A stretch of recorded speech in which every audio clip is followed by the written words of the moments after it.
Hello viewers, in this video I will show you how to remove end-to-end encryption in Facebook Messenger application. How to do this? Let's start. Open Facebook Messenger application. Now click on three-line top left side. Click on it. Now click on gear setting icon.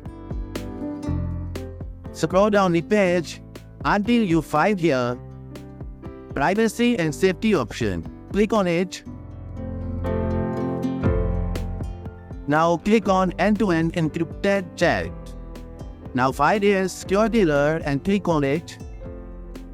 Now click on view all logins. End-to-end encrypted accounts. Now you can click on any account and you can remove end-to-end encryption. Now click on it. Now drag this window upside. You will find here log out button below. Click on log out and again click log out. The simple step that you can follow to remove end-to-end encryption in Facebook Messenger application. Hope so this video will be helpful for you. See you in another video. Goodbye.